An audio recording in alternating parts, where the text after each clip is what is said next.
Je suis Ebenezer Kepombia, plus connu sous le pseudonyme de Mitumba. Je suis scénariste, je suis acteur, réalisateur, producteur. Voilà, dans l'art, ce que je suis, sans oublier que j'ai été enseignant, je suis enseignant de formation, enseignant de langue allemande.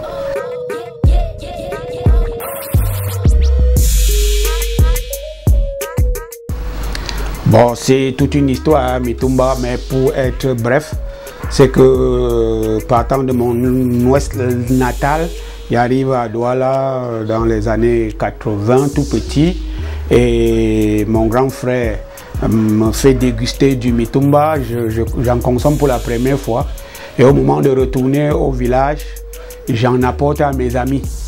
Ils se sont moqués de moi parce que chez nous au village, quand quelqu'un allait en ville, il devait rentrer plutôt avec du pain et de la sardine. Je leur ai apporté du Mitumba pour leur faire découvrir cela, mais ils se sont moqués de moi, que je suis allé à Douala rentrer avec du manioc préparé et tout. Ils ont commencé à m'appeler Mitumba, Mitumba, et je pense que c'est calé. Quand je me suis lancé dans l'art, j'ai maintenu ce nom par lequel j'étais déjà un peu populaire.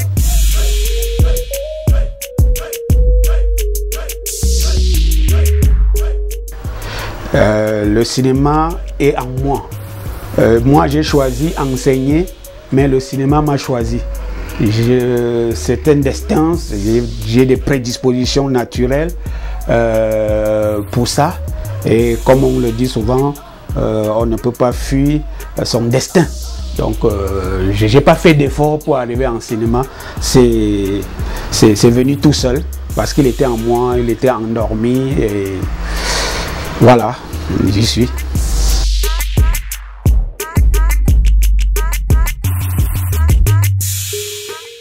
Oh, ça dépend de quel angle vous situez meilleur.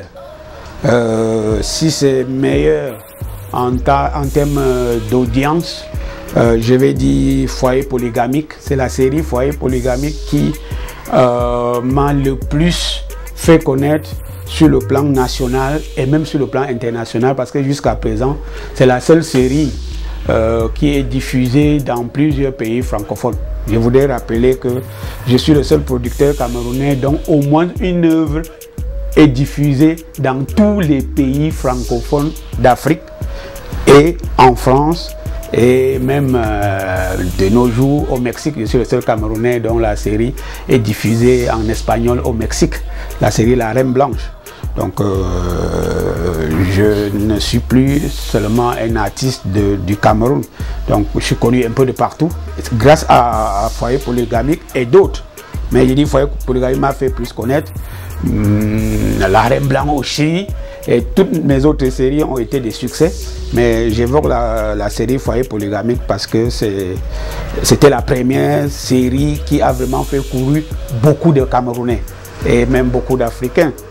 Vous comprenez que c'est pour ça que tous les télés se sont mués dessus, et bon, j'en suis satisfait.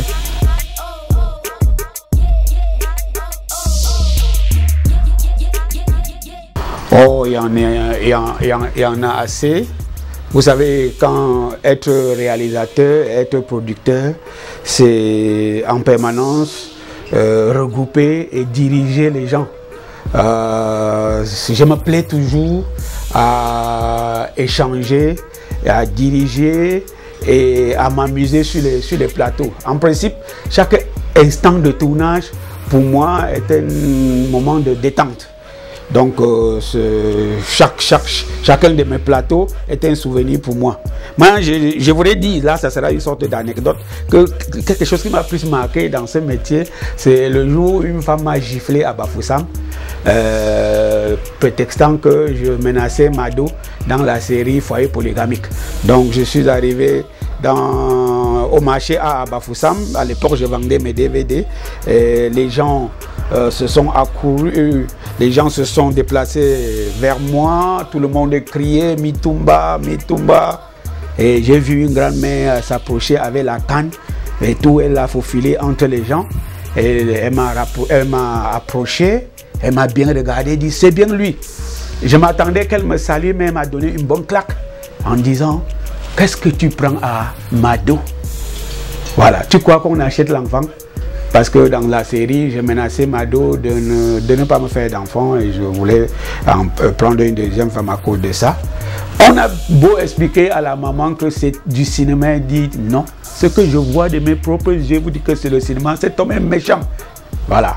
Et je crois que c'est quelque chose qui m'a marqué dans ma carrière. C'est une anecdote, mais bon,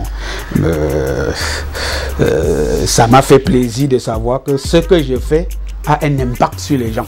Même comme la douleur de la claque me faisait, me faisait bien mal avec ça. Voilà.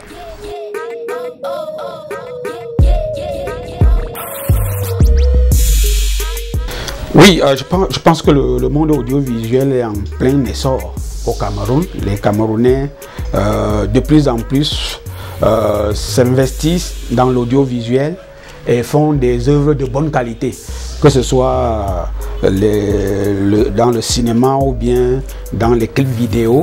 L'audiovisuel camerounais, le monde audiovisuel camerounais est en train de progresser. Mais côté cinéma, c'est pas déjà encore le trop grand pas, mais on a fait un pas en avant parce que à un moment donné, les télévisions panafricaines recherchaient les contenus pour le cinéma africain en vain. Vous comprenez que dès qu'on commençait déjà à monter un film, c'était déjà demandé sur le marché. Et tout récemment, c'est le contraire qu'on nous dit. Que, attends, à un moment on cherchait trop les contenus africains, maintenant vous nous inondez avec les produits. Donc pour dire que les Camerounais produisent beaucoup, ils travaillent beaucoup. Il y en a qui font des œuvres de bonne qualité. D'autre part, je ne peux pas les décourager parce que on se bonifie à travers le travail. On dit on se forge en forgeant. Donc le cinéma camerounais est en train de grandir. Vous voyez de plus en plus que les œuvres cinématographiques camerounaises parcourent le monde entier. Les œuvres cinématographiques camerounaises ne se limitent plus seulement au triangle national. Ça sort sur les chaînes panafricaines, ça va dans des pays africains francophones et d'autres même sont doublés, comme la mienne par exemple, la Reine Blanche qui est doublée en espagnol, que nous sommes aussi en train de doubler en anglais pour les chaînes, pour les pays anglophones. Il en est de même pour nos compatriotes anglophones qui font de très bonnes œuvres et qui aussi les doublent en français. J'ai discuté encore hier avec ma consoeur, homologue productrice du sud-ouest de Limbe, précisément Brenda Eloun, qui a fait la série Samba, qu'elle a doublé en français et tout, et qu'on est en train de promouvoir et de présenter aux chaînes africaines francophones. Donc le Cameroun ne se porte pas encore très bien dans le cinéma, mais il se porte au moins bien. Donc il y a un grand pas qui est fait depuis une dizaine d'années. Je crois que le travail s'améliore très très progressivement.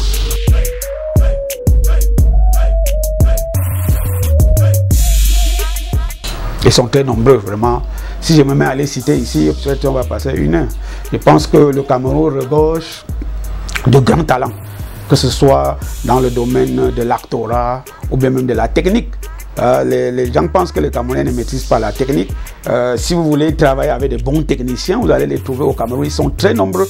Ils sont très nombreux qui ont fait de bonnes écoles, qui ont fait leurs preuves sur le terrain. Parce que le cinéma, c'est plus sur le terrain qu'à l'école. Hein. Ce qu'on apprend à l'école, c'est la théorie. Le terrain, c'est autre chose. Il y a les gars qui se sont formés sur le tas, comme moi. Je vous dis que je n'ai presque jamais fait de façon, je veux dire, régulière, une école de formation dans le cinéma. Je me suis formé sur le tas, sur Internet, et quelques cours en ligne. Voilà. C'est ce que font beaucoup de Camerounais. D'autres sont allés à l'école qui ont vraiment appris. Il y en a qui ont appris et qui n'exercent pas. Il y en a qui ont appris et qui exercent. Je pense que le niveau du cinéma camerounais s'améliore. Le milieu de l'audiovisuel. Parce qu'en principe, pour dire vrai, le cinéma, on ne fait plus le cinéma, on fait c'est l'audiovisuel, c'est-à-dire que les canons du cinéma, tels qu'il fallait le faire avant avec les DV-Cam, tous ces histoires qu'on faisait le cinéma dans les années 80 avec. Bon, nous on est maintenant à l'ère du numérique. Le numérique est venu tout transformer, je crois, ça a facilité le travail et créé un boom dans la production d'œuvres audiovisuelles.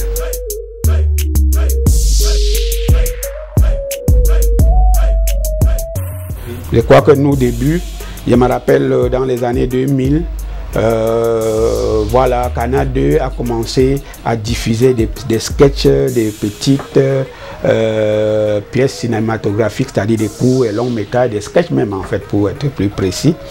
Et comme j'avais déjà ça en moi, j'avais déjà écrit beaucoup de scénarios étant étudiant et même enseignant. Voilà, j'ai dit que c'est une opportunité. Je suis allé à la télé, j'ai demandé à rencontrer un réalisateur pour qu'il puisse réaliser les œuvres que j'avais écrites. Voilà, on m'a mis à ma disposition Albert Gislain Djoukam, qui est venu, il m'a dit vraiment les gens viennent ici tout le temps nous déranger, qu'on a écrit des choses, vraiment il ne veut pas être dérangé. Où sont les scénarios que tu as écrits? Et à la fois je lui ai présenté 20 scénarios différents, il en était ébloui, il n'avait jamais vu ça. On constitue un groupe et on lance ça en série. C'est comme ça que je m'en vais voir Big Mop, qui est mon petit frère. Big Mop et mon cousin, sa maman est la petite sœur de la mienne, parce que lui il faisait des dans l'art avant. Moi j'enseignais, même quand j'écrivais, mais je ne m'intéressais pas trop. Il est donc vu pour qu'on mette la troupe sur pied. Lui m'a fait venir Ntonga et Pétrole. J'avais aussi mon ami Tangnon que je connaissais au village.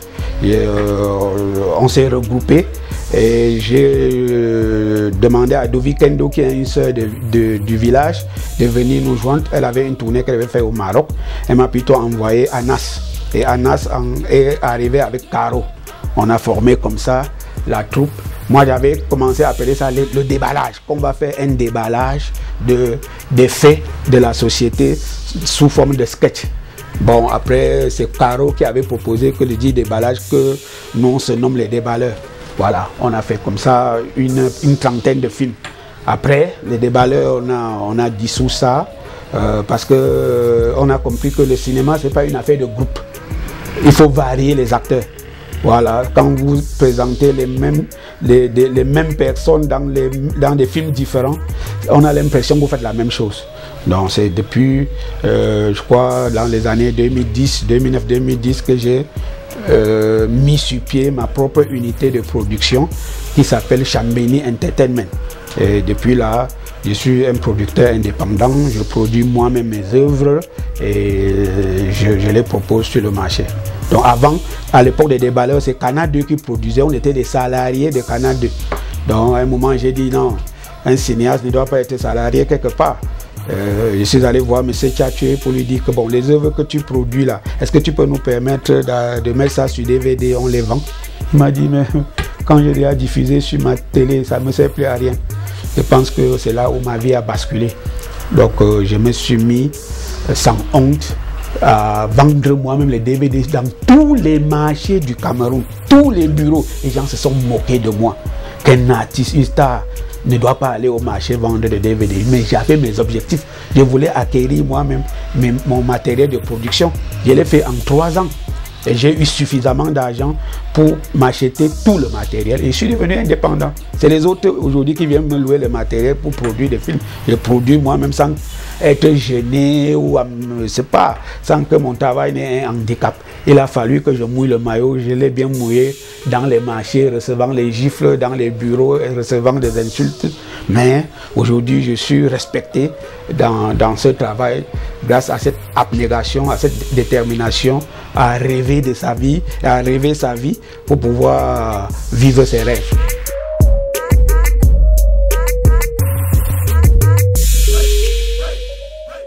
Le métier que j'avais choisi faire, c'était l'enseignement. Moi, j'aime enseigner. Voilà, maintenant, ce n'est que le cinéma. Même si Le cinéma est toujours un métier d'enseignement. Maintenant, j'enseigne autrement. À travers mes scénarios, à travers mes réalisations, je fais passer les messages. Voilà, mais je ne tiens plus la craie. S'il fallait que je laisse le cinéma aujourd'hui, c'est pour rentrer enseigner, j'aime enseigner. Il m'arrive même 2 fois d'aller prendre quelques cours de TD dans les lycées, juste pour retrouver cet amour que j'avais pour ce métier que la nature a voulu malheureusement que je laisse. Voilà.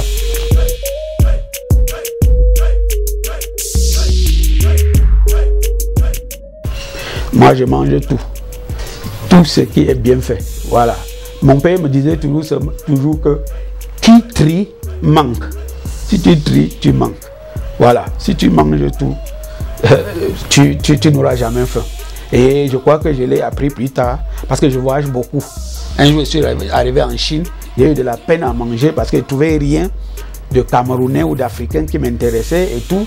Je me suis mis en train de manger les chenilles et tout ça pour la première fois. J'ai mangé goulûment. Le plus important, c'était de remplir l'estomac et de se sentir aller.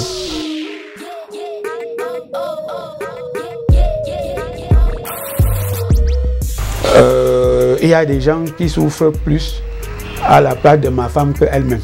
Voilà, donc ma femme n'a aucun problème avec mes jeux de scène, avec ma profession. Et même, c'est elle-même la meilleure critique. Elle fait partie des critiques qui me font avancer dans ce métier. Je vais vous dire que quand je joue une scène romantique où je dois embrasser une femme, quand je le fais peut-être à la camerounaise, comme les Camerounais n'aiment pas toujours qu'on aille loin en profondeur, elle est la première à m'insulter pour dire que soit tu veux bien, soit tu ne le fais pas. Là, tu n'es pas en train de bien faire vos choses là. Donc, du moins, tout a commencé devant elle.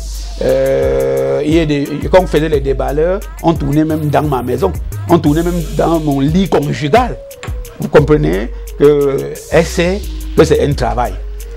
Voilà, donc elle ne prend pas ça mal, au contraire, elle m'encourage beaucoup pour ça.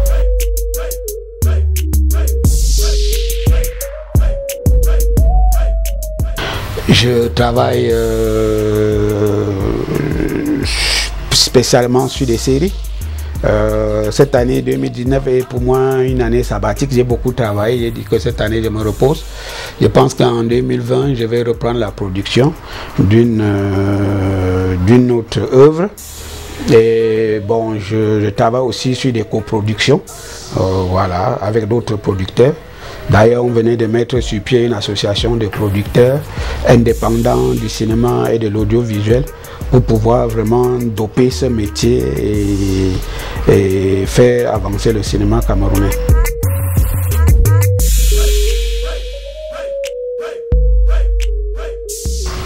C'est d'aimer ce que je fais, de continuer à aimer, de continuer à soutenir et à m'encourager et à me critiquer aussi. J'aime les critiques. Moi, je ne suis pas de ceux qui se fâchent quand on critique leur œuvre. Si tu dis quelque chose de mauvais en moi, moi je transforme ça toujours en positif. Parce que je prends en considération les avis de tout le monde, que ce soit positif ou négatif.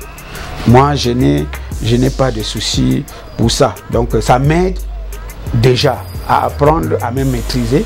Ça m'aide à améliorer mon travail. Vous êtes au courant qu'à une époque ici, il y a eu une ruée sur moi, sur les réseaux sociaux. J'avais même des amis qui m'appelaient pour savoir si je me sens bien. Alors, moi, écoutez, c'était le meilleur moment de ma vie.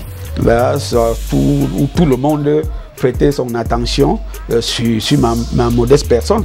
Contrairement à ce que les gens pensaient, j'étais plutôt content. Donc, même si il y a eu beaucoup de mensonges dans ces choses, mais j'ai pris ça de façon positive. J'ai positivé ça parce que ça cultive l'être humain à la maîtrise de soi. Et ça, on a dû aussi exploiter cela Parce que dans chaque buzz, il y a le back buzz. Quand tu sais utiliser le back buzz, ça te fait avancer, hein, ça te fait avancer. Parce que c'est pour ça que je dis critiquer, insulter, moi souvent, ça m'aide.